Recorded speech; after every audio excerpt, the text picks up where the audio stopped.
हामी हाम्रो वर्तमान स्थिति अवस्थाले होइन, हाम्रो सोचले निर्धारण गर्छौँ। जबसम्म आफ्नो सोच परिवर्तन हुँदैन तबसम्म परिस्थिति पनि उस्तै रहन्छ। परिवर्तन भन्ने बाहिरबाट होइन, भित्रबाट सुरु हुनुपर्छ। नमस्ते साथीहरू, आजलाई एउटा प्रेरक कथा यहाँहरू समक्ष राख्न लागिरहेको छु। स्टोरी विथ समीरमा यहाँलाई स्वागत छ।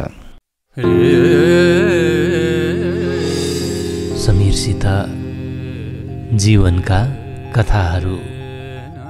Welcome to story with Sameer. एउटा सहरमा एउटा भिखारी बस्थ्यो। ऊ दिनभरि सडक छेउमा बसेर भिख माग्थ्यो।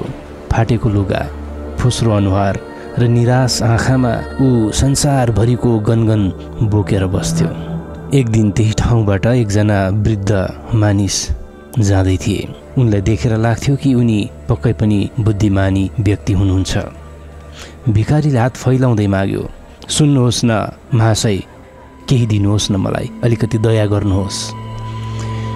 वृद्धले हाँस्दै भन्यो, किन तिमी सधैँ अरूमाथि निर्भर भएर बाँचिरहेको छौ? के तिमीले कहिल्यै आफ्नो जीवन आफै बदल्ने प्रयास गर्यौ? भिखारी झस्कियो। उसले सोध्यो, मसँग त केही छैन महाशय, मैले के गर्न सक्छु? वृद्ध मुस्कुराएर भने, तिम्रो सोच छ, तिम्रो दिमाग छ, तिम्रोमा कल्पना गर्ने शक्ति छ, तिम्रोमा सपना देख्ने सम्भावनाहरू छ। त्यो सबभन्दा ठुलो शक्ति हो। आफ्नो सोच बदल, जिन्दगी आफै बदलिन्छ। त्यो रात भिखारीलाई निन्द्रै लागेन। रातभरि ऊ सोचिरह्यो, म के सोचौँ भनेर।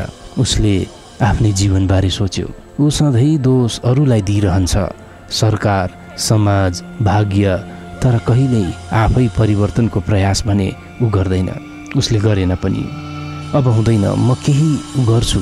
त्यस वृद्ध व्यक्तिको भनाइमा पक्कै पनि केही त छ। अब हुँदैन, म केही गर्छु भन्ने उसले सोचेर भोलिपल्टदेखि उसले भिख माग्न छोड्यो।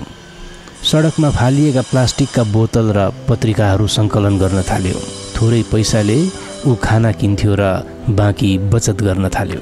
धेरै महिनाको मेहनतपछि उसले एउटा सानो ठेला किन्यो र चिया बेच्न थाल्यो। उसका ग्राहकहरू बढ्न थाले। ऊ सधैँ हँसिलो र इमान्दार रहन्थ्यो।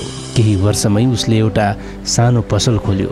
अब ऊ अरूलाई रोजगार दिन सक्ने भइसकेको थियो। एक दिन ऊ त्यही वृद्ध मानिसको खोजीमा लाग्यो, तर तिनी भेटिएनन्। उसले आफ्नो पसल अगाडि एउटा बोर्ड राख्यो, सोच बदलिनुहोस्, जिन्दगी आफै बदलिन्छ। हवस् त साथीहरू, यहाँहरूलाई यो कथा कस्तो लाग्यो? आफ्नो प्रतिक्रिया र सुझाव अवश्य साझा गर्नुहोला। धन्यवाद।